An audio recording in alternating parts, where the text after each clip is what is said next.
Messi Neymar রোনালদোরা কি football খেলে, football খেলতাম আমরা। বাপরে বাপ, খেলা কাকে বলে। খেলার আগে গেম প্ল্যান অনুসারে সবার পজিশন ঠিক হলো।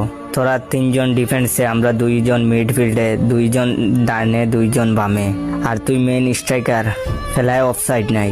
তুই মেইন স্ট্রাইকার, ওদের গোলবারের হেলান দিয়ে দাঁড়িয়ে গোলকিপারের সাথে গল্প কর। নিচে নামার দরকার নাই, শুধু আমরা বল এগিয়ে দিলে গোল করবি। খবরদার মিস হওয়া চলবে না।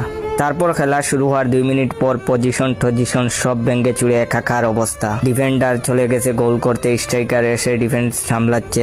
মাঠে কাদা থাকলে আরেকটা দৃশ্য দেখা যায়, জটলার ভিতরে লাতালাতি চলতেছে। একজন বল অলরেডি 3 বার করে লাথি দিয়েছে, অথচ বল 2 ইঞ্চিও নড়েনি। আরেকজন দৌড়ে এসে স্লিপে 10 হাত গিয়ে বল মারা।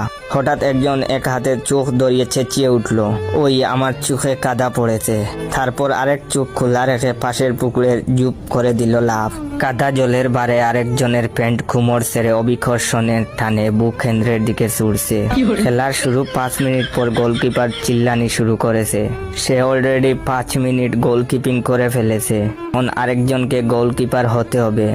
সে এখন স্ট্রাইকিং এ খেলবে। এরপর আগের স্ট্রাইকার সরাসরি গোলকিপিং এ চলে এলো। এভাবেই সব প্লেয়ার গোলকিপিং, ডিফেন্স, মিডফিল্ড, স্ট্রাইকিং সব পজিশনে খেলে ফেলে।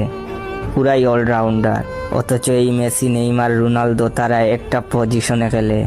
যাই হোক, ভিডিওটা বানিয়েছি আমাদের শৈশবের কথা মনে করিয়ে দিতে।